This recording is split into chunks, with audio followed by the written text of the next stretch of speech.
In the late 1980s, the US state of Virginia was struck by a cruel killer. He was so prolific, so horrible, so extreme. We're not dealing with an ordinary killer. His violent campaign spreading terror. If you're not feeling safe where you are, then just nail your window shut. This place was like scared to death. The murders were slow and sadistic. The strangulation, tightening it, releasing it, reviving her, doing it again and again and again. But what drove these heinous crimes? What is sadistically important is that he is in total control over the victim. He was a bad guy. Was the twisted perpetrator born to kill? Richmond is sort of a compact city. There's a healthy mix of people who are well off and people who are not. In the mid-1980s, the affluent areas of Virginia's capital were far removed from its more troubled neighborhoods. Richmond was sort of a sleepy southern town. Any crime you heard of was gang crime, tucked away someplace in the city that, you just didn't think anybody but the bad guys went to. One seemingly safe haven was the peaceful district of Southside. The homes are old, they're large, made out of brick, and so it's a nice place. But during September 1987, Richmond detective Ray Williams received a call that would shatter this suburban serenity. 10 o'clock in the morning on a Saturday, you had a DOA, unusual DOA, strangulation. If it's a strangulation, it's probably somebody she knew, because, I have close and personal like that. I'm thinking the first place I'll look is associates and boyfriends. The detective's initial suspicions proved to be wide of the mark as he entered the first-floor apartment. First thing I said is, uh-oh, I've never seen in my entire career anything like this. I knew that we had a special case here. There were certain things that stood out which suggested to us that something ritual was going on. As I look in, she's lying face down on the bed, upper torso was hanging off the bed. She had one hand tied behind the other with shoelaces. And they tied them to a point to where they would, if you pull one, you tighten the ligature. He then had two socks wrapped around her neck and a 16-inch vacuum cleaner extension twisted in the ligature. The victim, although she was sexually assaulted, was redressed after the crime. There was a large deposit of pure, uncontaminated seminal fluid, which could have only come from masturbation. The victim of the horrific attack was 35-year-old magazine accounts clerk Debbie Davis. Debbie was my bookkeeper. She lived alone. She'd been married briefly and divorced. Warm smile, very engaging, very friendly. Ray Williams and Glenn Williams came to my door. They were here to tell me that she'd been murdered the night before. I think I just nearly fainted. I never could imagine anything that could happen to a friend of mine. This sweet woman didn't have an enemy in the world. Faced with a seemingly motiveless murder, investigators attempted to piece together the killer's movements. Of course, we do the walk around, we check behind the bushes, we check all under here. The intruder's entry point soon became apparent. Then we noticed the kitchen window had a rocking chair below it. Now he balanced that rocking chair right here, cut the screen and crawl right in that window. It told me one thing, it told me it would be somebody very agile, somebody very strong. You can see, I'm standing here and the rocking chair is probably, the seat of the rocking chair is no higher than where that vent is. So look how high he's got to be strong enough to lift himself up and then get in that window. And I'm saying, this guy's got to be a hell of an athlete to be strong enough to do that. And we feel like when he gained entry, he was there waiting for her to come home. The perpetrator would use his time to prepare for the attack. He used materials that were on the scene. He didn't bring things with him. And the killer's use of the homemade tourniquet was chillingly sadistic. And he raped her and choked her, and then she would come to and he would choke her again, and he repeated this process a number of times. It was particularly brutal.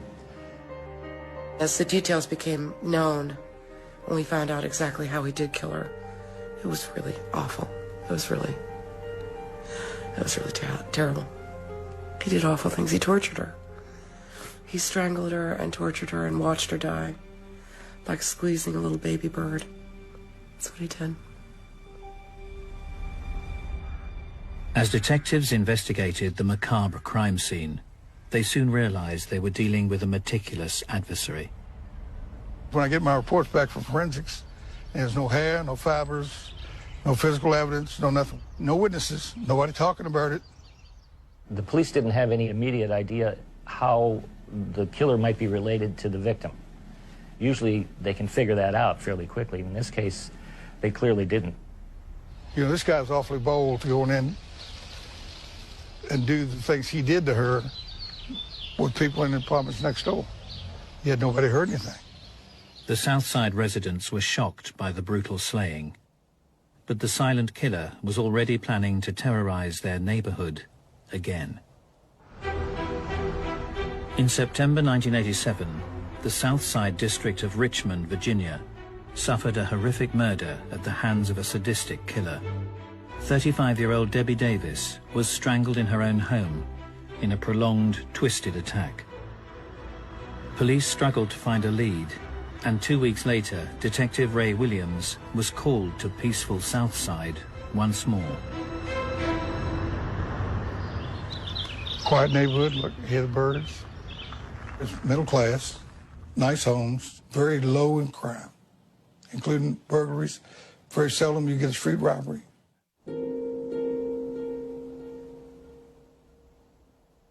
The first impression of Dr. Susan Hellam's house told nothing of what lay inside. No evidence of forced entry in the front. Walk in, go back to the kitchen. Didn't see anything disturbed. Police were acting on a gruesome discovery made by the doctor's husband on his return home after a late night at work. Went upstairs, the bed was messed up, the sheets were all in disarray, and I could see the louvered doors of the closet that were open. And as I look over, I could see her hip and legs outside the closet. Dr. Susan Helms, a neurosurgeon at the Medical College of Virginia, was found. She was, in addition to sexually assaulted identical to Debbie Davis, she was savagely beaten. We're not dealing with an ordinary killer. We're dealing with a very unique personality. It was clear that whoever had killed her had surprised her somehow, had gotten into the home through an open window. The perpetrator had demonstrated exceptional agility. He gained entry. He climbed up a fence on the second floor and cut the screen and climbed in there. I think he's probably hiding in the closet when she gets home. He lets her take her earrings off, lets her take her watch off, lays it on the table. I think it's when he attacked her. One of the most brutal murders I've ever seen. As with the killing of Debbie Davis 2 weeks earlier, the intruder had meticulously covered his tracks. Nothing was left, not a fingerprint, not a hair, nothing that could be used to identify the perpetrator of the crimes. The only thing that was left were seminal secretions. Investigators were also horrified to discover the sadistic use of a homemade tourniquet.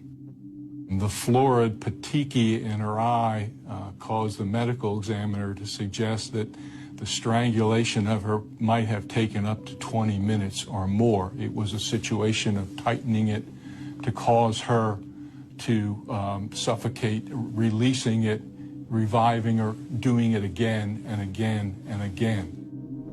What is sadistically important is that he is in total control over the victim, and having her die slowly and having her suffer and having her know that he is in complete control of her life is arousing to him. And so he's going to try to prolong her agony as much as he possibly can in order to satisfy himself. The unique sadistic traits displayed in both the Southside killings brought police to a chilling conclusion. We knew at that point in time that something was going on. The rituals, the alteration of the crime scene were identical in both scenes, so we knew we were looking for one person. I said, it's the same son of a bitch killed Debbie Davis, killed her. And I mean, the city went into a panic.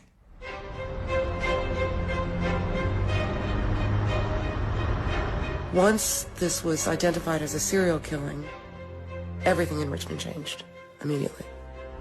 You could walk through Forest Hill Avenue, every light over there was lit. Every lock, deadbolt lock, in every hardware store sold out. We had somebody come in and say to women, in particular, if you're not feeling safe where you are, then just nail your window shut. Man, this place was like scared to death. As the pressure mounted, police would turn to the FBI for a profile of the killer, now dubbed the Southside Strangler. We tended to think, quite candidly, that we were looking for a white guy, probably about 30 years old, somewhere in that neighborhood. Intelligence, he'd be a loner, he wouldn't talk about his crimes, he'd roam at night. The previous history of this, we didn't know whether it was in Virginia or somewhere else in the United States, but that this wasn't a beginner. This was an experienced individual who had done this.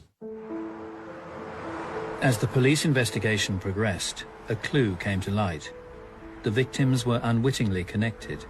Debbie Davis worked as a bookseller in a bookstore at a mall, and we went back through all the records and found out that, in fact, Dr. Susan Helms had actually purchased books in that store and had written a check to Debbie Davis for a purchase of books in that store. The two victims had frequented the Cloverleaf Mall in nearby Chesterfield County. This entire area here was stores and stuff. People drove up into it, and then you could walk into the mall, and there were different stores inside. The popular hangout was often bustling with shoppers, but amongst the crowds, a solitary figure would go unnoticed. 25-year-old Timothy Spencer wasn't known to many of the locals. He was over 100 miles away from his hometown of Arlington, Virginia, a quiet suburb of Washington, D.C. Arlington is pretty much, they call it a bedroom community. It's more residential than anything. It has its areas that are more dangerous than others, obviously. It's typical of any close-in suburban area of a major metropolitan city. Born in 1962, Timothy Spencer was raised in the Green Valley district of town. There's little small dead-end cul-de-sacs that run up all down through here. I would describe it as a lower-income neighborhood. However, it has areas where there's very hard-working people lived here for years and years. His mother and his father were both, had some college, they had jobs. They were divorced at some point. Spencer's mother juggled a busy life, bringing up her children as a single parent. My mom is the best mom in the world. She provided everything. She spent time with us. We had meals at the table. So we were pretty much a structured family. As the older sibling, Timothy would naturally look out for his younger brother. It was Christmas, and I got an orange bike. with the training wheels on it. So we go out on the street and he was like, hey, first thing we gotta do, we gotta take these training wheels off. And for about 5 hours, we just rode around and he was behind me with his hand on the seat, just guiding me. And it's funny because I ran right into a car, boom! And he said, you can't be looking back at me. You got to keep your eyes on the road, and, just a whole spiel. So he was definitely, a loving brother. Although quiet, Spencer stood out in the neighborhood. He was gorgeous, man. My brother was dynamite gorgeous. I used to be with him and people scream because he looked so good. Hazel eyes. That's what made him unique. They changed like the weather. He was always quiet around everybody, but when he and I were together, it was, we would talk like brothers and laugh and, tell each other things, and that's my big brother, man. A person who becomes singled out because they're very attractive or they're very unique in a way that people respond to and treat as if they're quite special, especially if they're already narcissistic, they will believe that they should be accorded certain treatment, and when they don't get it, they could get angry. Spencer increasingly struggled to conform. His behavior drastically deteriorated during his school years. He was a poor student. He was difficult. He may have been intelligent enough, but did very little in school. At some point when he was, I think, about 12 years of age, he was urinating, he was defecating in the public area in the school. But Timothy's rebellious actions were not confined to childish pranks. He also had history as an arsonist. It kind of is up above where the cul-de-sacs are. That's where he had burned a car. Fire setting gives an individual a sense of control, a sense of power, a sense of domination.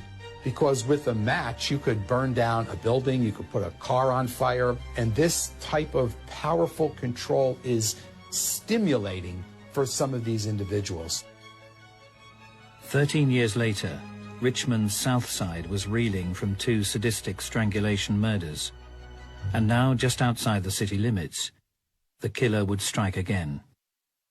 Diane Sho, she was a young girl, 15 as I recall, and she lived in Chesterfield County. The teenager was a diligent student with her sights set on medical school. On November the 21st, she had ended the day at her computer, studying in her bedroom. It happened on a Saturday, I believe.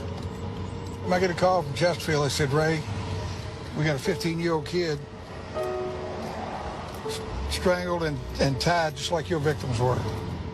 On arrival at the Cho's apartment, the Richmond detective would be shocked by the perpetrator's audacity. Her brother was in the next bedroom. Her parents were there when he came in. So he comes in, duct tapes her, ties her wrist and everything. She was actually raped and strangled in her bedroom. The agile killer had struck in the dead of night. The entry point through a window was consistent with his prior murders. And he spent, quite a bit of time in there with her, and apparently he never made enough noise to wake up her parents who were in this house. She was covered with a sheet draped across her private areas. Anyone who's posing victims in a specific way is trying to extend the crime scene.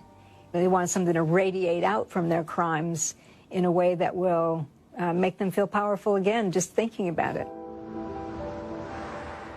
Previous cases had led FBI profilers to suggest that the perpetrator was statistically more likely to be white. But a discovery at the crime scene suggested otherwise. He left one hair inside, rolled up. It was rolled up in a bed sheet. So they collected that, and all they could tell us was it's consistent with being a Negro hair. But as detectives set to work on this long-awaited lead, they were unaware that the killer was about to strike again. During the autumn of 1987, the prosperous city of Richmond, Virginia, was struck by a serial killer. The Southside Strangler had thrown the state capital into turmoil with the sadistic killing of 3 women. Little evidence other than seminal fluids had been left at the crime scenes, although investigators would establish a link between the victims. All had frequented the popular Cloverleaf Mall. Diane Cho lives less than a mile from here. Debbie Davis worked here at a bookstore, and Susan Helms shopped here often. And the Cloverleaf Mall was still a popular hangout for 25-year-old Timothy Spencer. The pensive loner had plenty to reflect on as he seemingly watched the world go by. He had been in trouble of various kinds since he was about 9 years of age.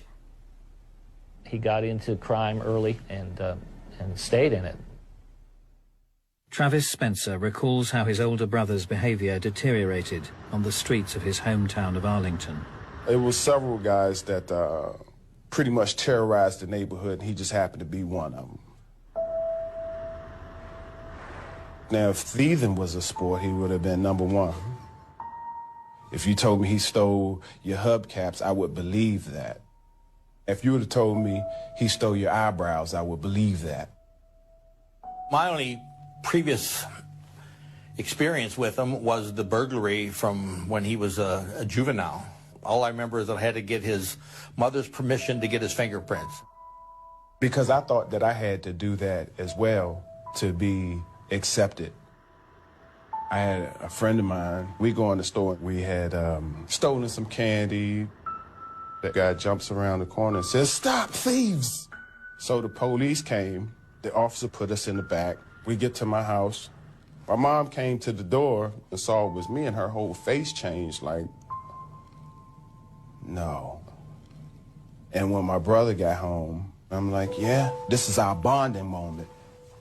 And he looked at me with the seriousness in his eyes and said, you know, don't ever steal. You know, don't be like me. Be better than me. As Timothy Spencer approached his 20s, his escalating career of crime would lead to severe consequences. The eventual burglary that he went to prison for was not too far from here. We're in the South Arlington, the border with City of Alexandria. Breaking into a house, and the cops caught him inside. That's why he got his time. He was serving time for B&E. The jail part, now that right there, that was the part of me growing up. I used to cry all the time when I used to go see him because, you know, I couldn't understand why he was behind there. And as I got older, I understood right from wrong. And if you do wrong, that's where you go. Once you go to prison, it's only 2 things that can happen. Either you're going to do better or you're going to turn to the dark side. Spencer would be released in September 1987, having served 3 years in prison. He was placed in a halfway house 100 miles away from Arlington, in the Southside district of Richmond. His apartment was one upstairs on the left-hand side. It's a transitional house for nonviolent offenders. If they're nonviolent, they bring them right after serving a certain amount of time to acclimate them back into society. As Spencer settled into his new surroundings, he would keep the staff and residents firmly at arm's length. He was a loner. He didn't talk to anybody, didn't have any friends. But when he ate near the end of the table, would not engage in conversation. If they watched TV, he'd sit on the other side of the room. However, Spencer did cultivate a relationship with a female member of staff. Servicing her car opened up opportunities for the reclusive resident. The only person he talked to was a woman whose car he used to work on so he could drive. Spencer would cruise the local neighborhood and visit the Cloverleaf Mall in nearby Chesterfield County, supposedly returning in daylight hours. Normally on a halfway house, you're let go to go out and work, and you have to come back in at night. You're not allowed to go out overnight.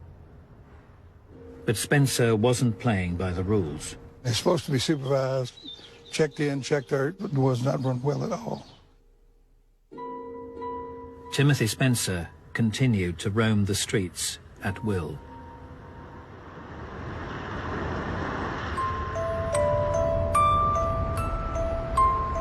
As the residents of Richmond continued to be plagued by the South Side Strangler, 100 miles to the north, the city of Arlington appeared to be far removed from the killer's grip.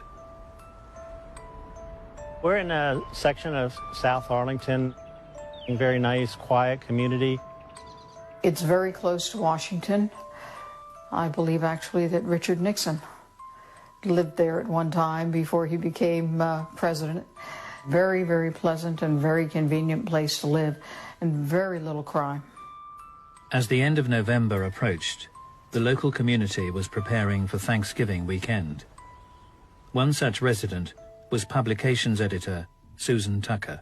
Susan was a young professional, kind of slight of build that was a little quiet and pretty much kept to herself and didn't have a bad bone in her to bear any ill will towards anybody.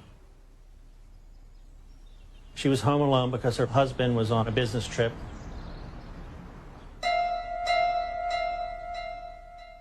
As Thanksgiving weekend drew to a close, Arlington detectives were called to Susan's address in the Fairlington district. My partner, Joe Horgus, and I, we were both off duty when we got the call.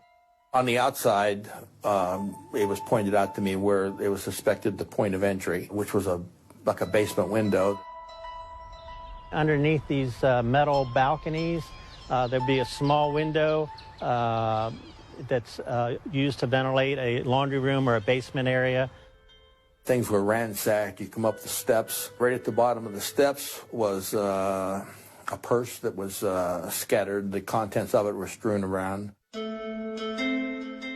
As the detectives headed to the first floor, they were faced with a scene they would never forget. Susan Tucker was lying nude on the bed with her hands tied behind her back, and there was a rope going from her hands and feet to her neck. She died from strangulation by ligature. Miss Tucker's body was not found for a number of days, so obviously that's going to add to the unpleasantness of the scene. Terrible, terrible scene. What I remember as much as anything was the horrible smell in the house. The sordid scene would reveal another twisted element to the attack. There was an unusually large amount of semen outside on this blanket or whatever it was. The thought was that as he was killing her, he was probably masturbating. The gruesome murder bore no witnesses, but the sadistic nature of the strangulation prompted investigators to look to the past. Because there were so few homicides in Arlington, and very, very few of that type, as soon as they saw the way the body was with the ropes, they immediately thought of a homicide that had taken place 3 years earlier of Carolyn Hamm. A local man was serving time for Caroline's murder, but with the similarities between the attacks difficult to ignore, detectives were now beginning to question whether the right man had been convicted. Carolyn Hamm was found with a rope going from her neck up over a pipe down to the bumper of a car. She was tied with her hands behind her back. Investigators also recalled a string of unsolved sexual attacks that had featured similar sadistic traits displayed in the murders of Carolyn Hamm and Susan Tucker. I knew that there was a rapist who was working the area, breaking into apartments. They called him the Black Masked Rapist. He was so prolific.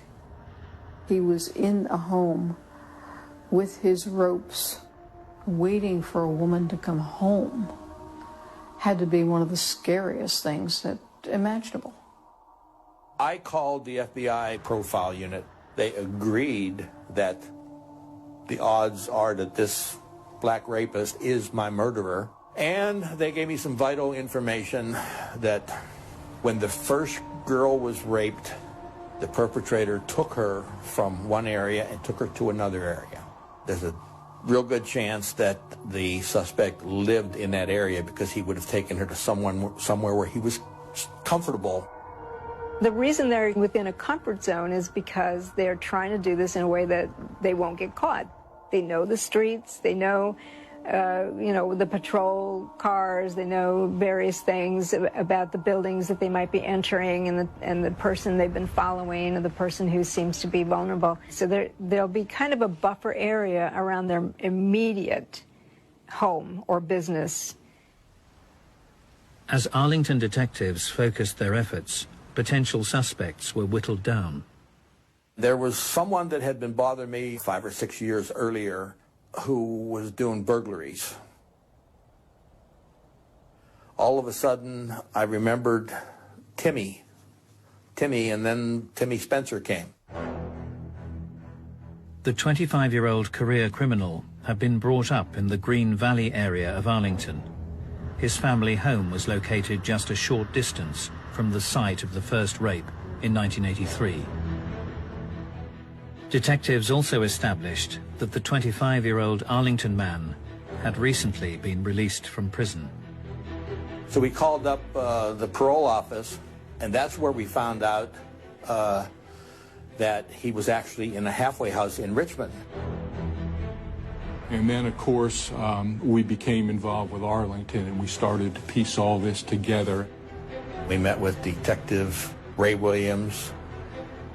It would soon become apparent that Spencer could have been responsible for far more than the succession of rapes and murder of Carolyn Hamm.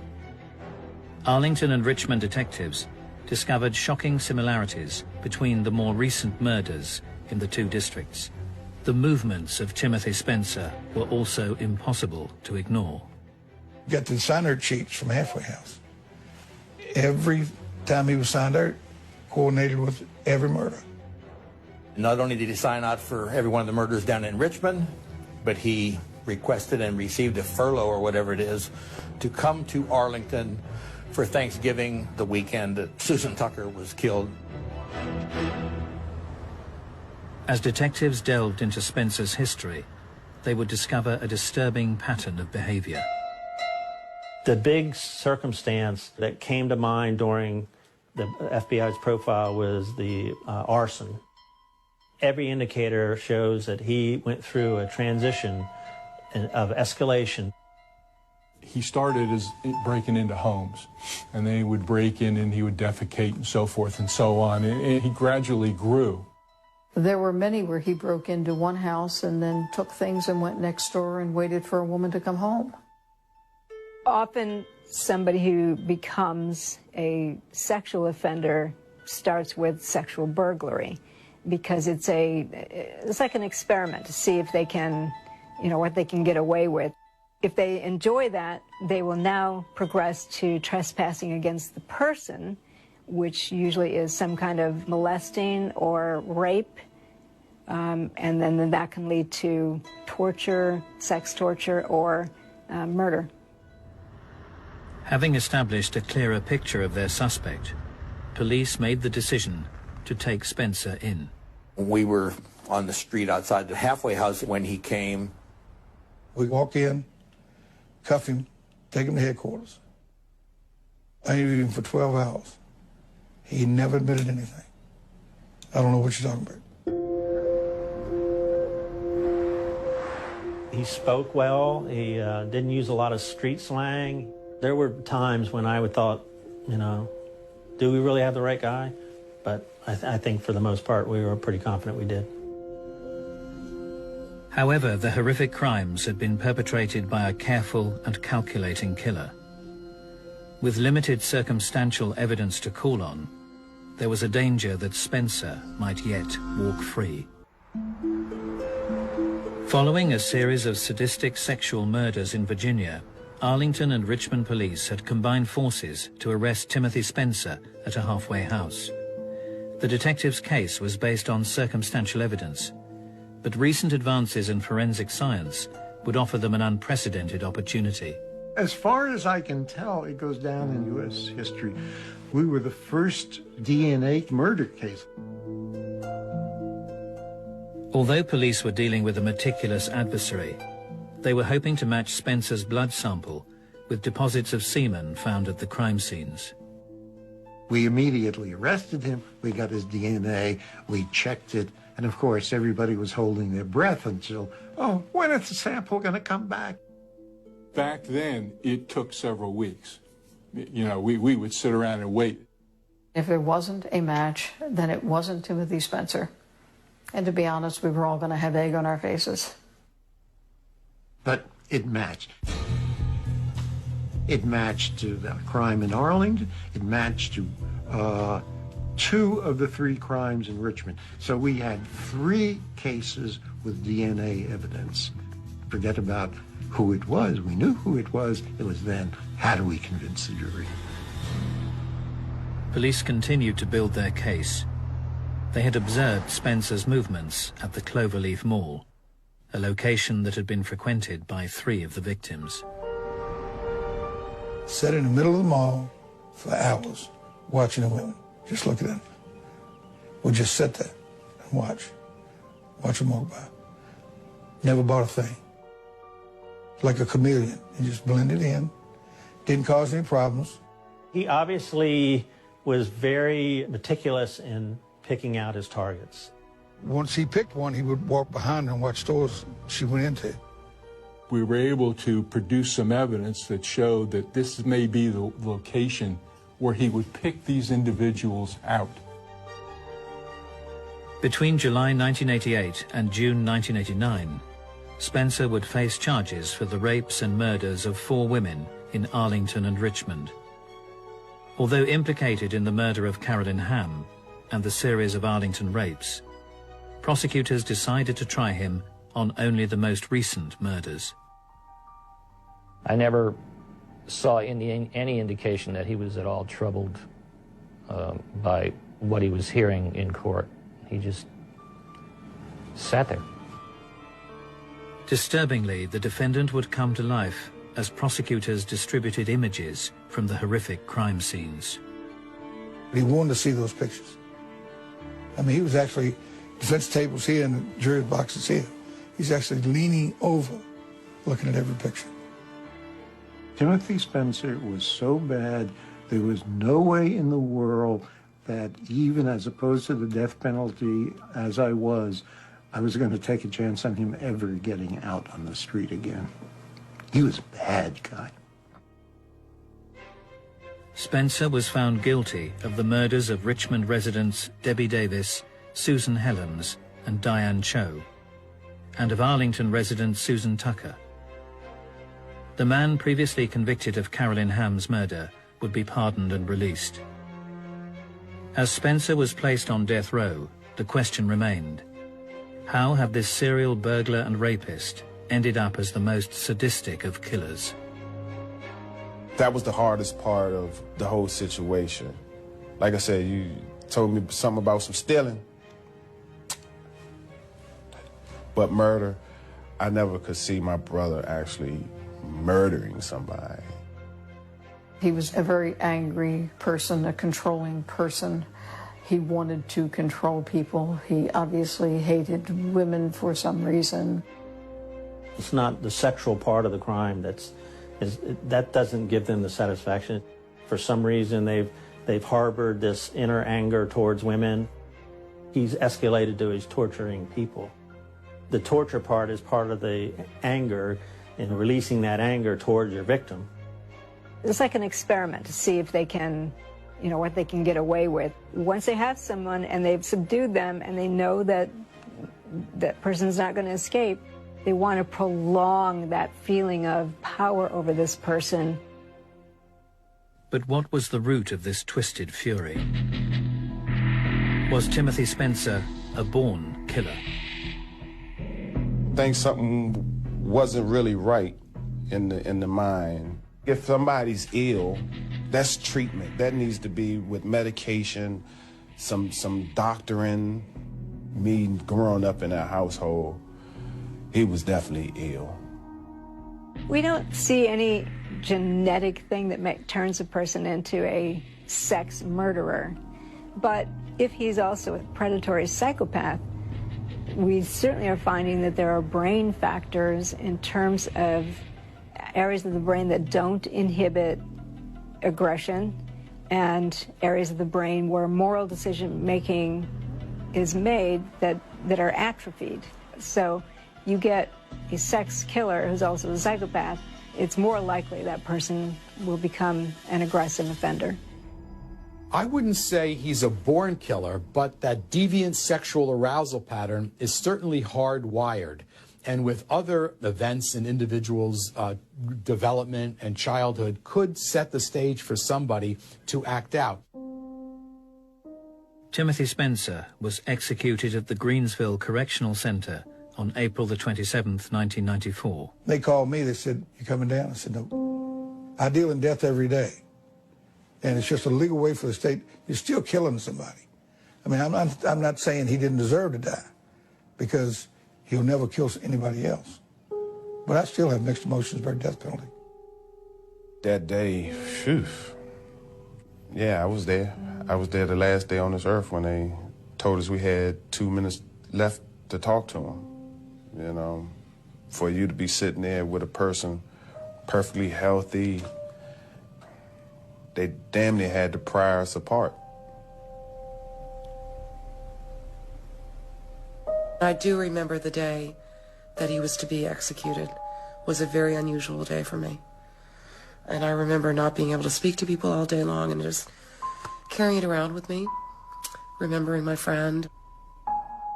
For many, the actions of this sadistic killer are simply a terrible chapter from the past.